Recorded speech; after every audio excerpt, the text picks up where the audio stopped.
À 6h46, Europe 1 vous répond Thomas Soto. Il va y avoir du monde sur les routes. Dès aujourd'hui, Bison Futé a d'ores et déjà colorié les routes en orange. C'est dans ce contexte que la Fondation Vinci Autoroute publie une étude sur notre comportement en voiture, particulièrement quand les enfants sont à bord. Bonjour, professeur Daniel Marcelli. Bonjour. Vous êtes psychiatre de l'enfant et de l'adolescent et vous avez contribué à cette enquête réalisée par l'Ipsos.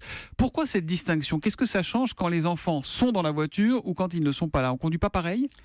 C'était la question que voulait se poser justement la Fondation Vinci, parce qu'effectivement, la présence des enfants modifie-t-elle le comportement des parents ? Eh bien, effectivement, il le modifie sur certains points et pas sur d'autres. La première chose qu'il faut dire, c'est que dans l'ensemble, les parents ont conscience, bien sûr, de la présence des enfants, peut-être d'autant plus qu'ils sont petits, évidemment, mais ils modifient sur quelques points. Par exemple, le plus notable, c'est ils évitent de s'énerver au volant. Ils évitent de dire des gros mots. Quand on est seul dans sa bagnole, on a tendance, les autres nous énervent, alors on se lâche comme ça. C'est pas anodin parce que quand on s'énerve, on est forcément plus dangereux. Ah bah bien sûr, ils ont donc ils essayent de garder le contrôle sur eux-mêmes, ça c'est mieux. Ils ont conscience aussi d'éviter de faire des trop d'excès de vitesse, même s'ils dépassent un petit peu la vitesse. Mais souvent les enfants quand ils sont petits, ils disent allez papa, il faut doubler, on va plus vite. On les écoute pas alors ça marche pas. Quand ils sont petits, non. Quand ils sont petits, et puis vous avez raison aussi. Allez papa, ils disent pas ça à maman. Il y a une certaine petite différence.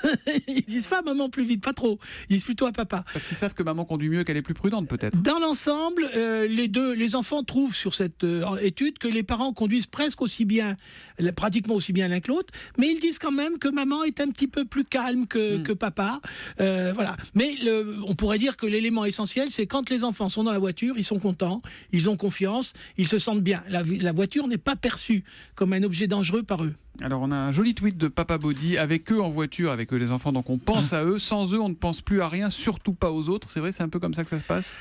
Cette remarque est intéressante. Quand ils sont présents, ça ouvre à l'extérieur. Quand on est seul dans sa voiture, on est un peu dans sa bulle. Quand il y a les enfants, la bulle est un petit peu occupée par d'autres. Malgré tout, ça n'empêche pas un certain nombre de comportements qu'on va dire à risque, dont on va certainement parler. Alors quels sont justement les comportements qui vous inquiètent le plus, à risque ? Ce qui ressort clairement de cette enquête de Vinci Fondation, c'est effectivement, il y a quelques dépassements de vitesse, comme toujours. Il y a des non-respects un petit peu ordinaires, tels que pas mettre son clignotant, tels que pas respecter les piétons. Mais il y a deux conduites quand même qui sont un petit peu inquiétantes, c'est en termes de ceinture de sécurité et en termes de téléphone. Ça veut dire quoi, qu'on n'attache pas suffisamment les enfants ?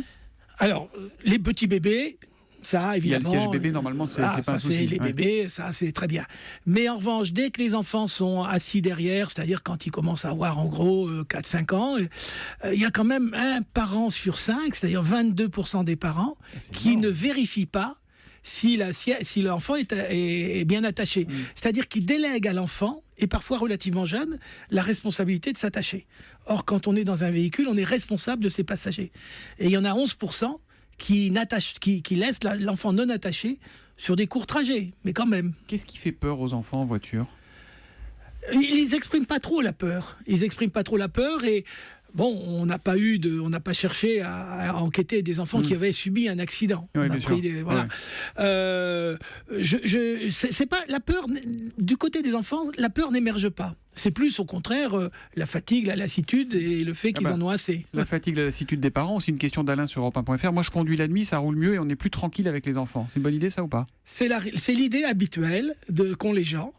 Parce qu'évidemment, les enfants dorment la nuit et donc c'est plus facile en apparence. Sauf que l'enquête, Vinci le montre très bien, et toutes les enquêtes sur les accidents de route montrent qu'il y a 10% des conducteurs la nuit, du trafic, et il y a 45% d'accidents mortels la nuit.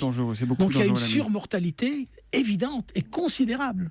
Professeur Marcelli, est-ce que la conduite des parents conditionne ce que sera la conduite des enfants ? Est-ce qu'en fait c'est une conduite accompagnée tout au long de la vie en quelque sorte ?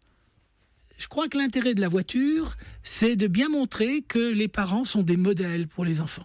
Alors on peut s'en affliger, mais on peut s'en réjouir. Moi je crois que quand on a des enfants, savoir qu'on est un modèle pour eux, un modèle en bien, mais aussi un modèle en négatif. Donc on a une responsabilité et effectivement, énorme. Quand les parents, par exemple, disent il faut respecter le code de la route et que pareil, ils brûlent un stop, etc., qu'est-ce qu'apprend l'enfant ? L'enfant, il apprend qu'il y a des règles, mais que quand on est adulte, on peut ne pas les respecter. Et quand on est adolescent, là, lui, à l'adolescent, quand ses parents ne respectent pas les règles, comment voulez-vous qu'il les respecte quand il a sa mobilette ou son vélo? Son scooter, évidemment. On ne s'en rend pas compte, mais donc il se passe des choses importantes pour l'éducation des enfants à l'intérieur de l'habitacle. Merci, professeur Marcelli, d'être venu sur Europe 1 en direct ce matin. On vous met l'intégrale de cette enquête Ipsos Fondation Vinci Autoroute sur europe1.fr. Bonne route. Et n'oubliez pas, il vaut toujours mieux arriver 5 minutes plus tard, mais arriver vivant. Absolument, voilà, absolument. C'est un des critères. Ils disent on accélère pour être à l'heure parce qu'on est parti en retard. Et ça, c'est une erreur. Voilà. Merci beaucoup. Bonne journée à vous.